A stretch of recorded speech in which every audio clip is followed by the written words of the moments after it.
Bonsoir, je suis Super Vénère et je vous parle en direct depuis la France libre qui résiste encore et toujours à l'envahisseur avec un balai dans le cul. Vous vous demandez certainement, Super Vénère, mais pourquoi? Pourquoi ce torque d'apparat? Car vous savez, bien entendu, ce qu'est un torque et ce qu'est l'apparat. Eh bien, c'est une manière subtile pour moi de rappeler à l'Académie des Césars qu'elle devrait instantanément, car je leur donne, changer de nom, et s'appeler l'Académie des Vercingétorix. Car nous sommes en France et le peuple français se sent offensé par le fait de remettre des Césars, c'est-à-dire quand même le symbole de l'envahisseur, et non des Vercingétorix. Alors j'entends vos objections, oui, mais ça n'a rien à voir avec l'empereur, c'est par rapport à un sculpteur, excusez-moi, un sculpteur, voilà, et puis je m'en fous, c'est pas une excuse. Donc voilà, je vous ordonne de changer de nom et de remettre bien sûr dans la logique des Vercingétorix, c'est-à-dire des petits personnages en forme de Vercingétorix, voilà, casqués, armés et torqués et tout ce qu'il faut.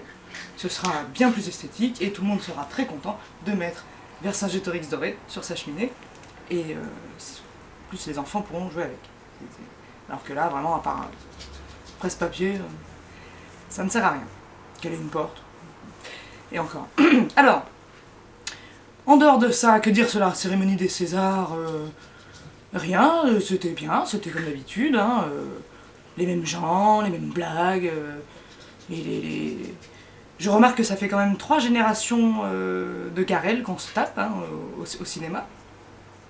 Donc, je ne sais pas, Louis, si tu as des enfants, mais si tu n'en as pas, n'en fais pas. Ou dis-leur de ne pas faire de cinéma. Il y a des tas de métiers super sympas, ils peuvent ouvrir un bar, n'importe quoi, mais là, jusque là. Sinon, tiens, à propos de pistonner, j'ai appris quelque chose, un scoop.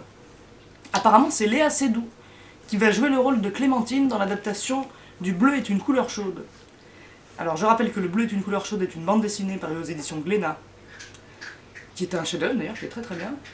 Et pour une fois qu'il va y avoir l'adaptation de l'histoire de Gwyn, il nous colle Léa Seydoux. Alors, je sais pas. Moi, ça me rappelle des sombres heures du cinéma où on peignait des acteurs blancs en noir pour jouer des noirs.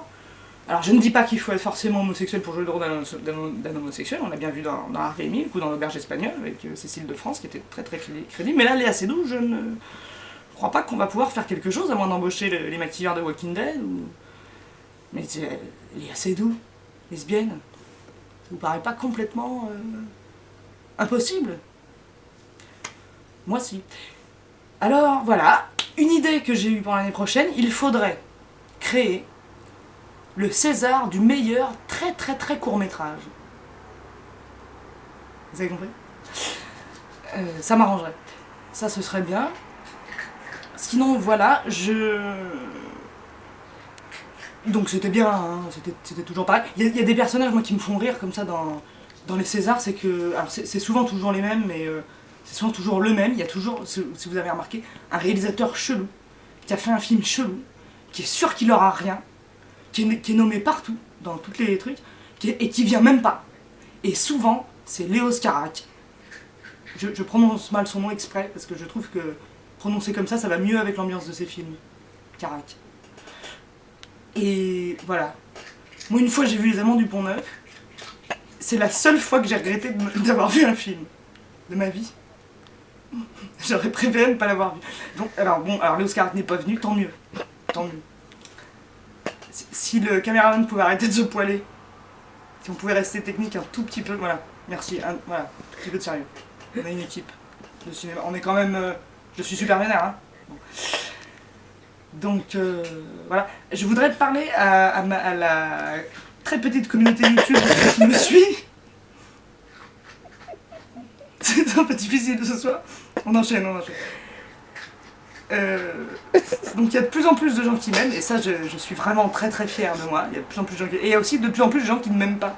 Alors je voudrais m'adresser à eux tout de suite et leur dire que si vous ne m'aimez pas, eh bien je ne vous aime pas non plus. Voilà, je suis Super Vénère.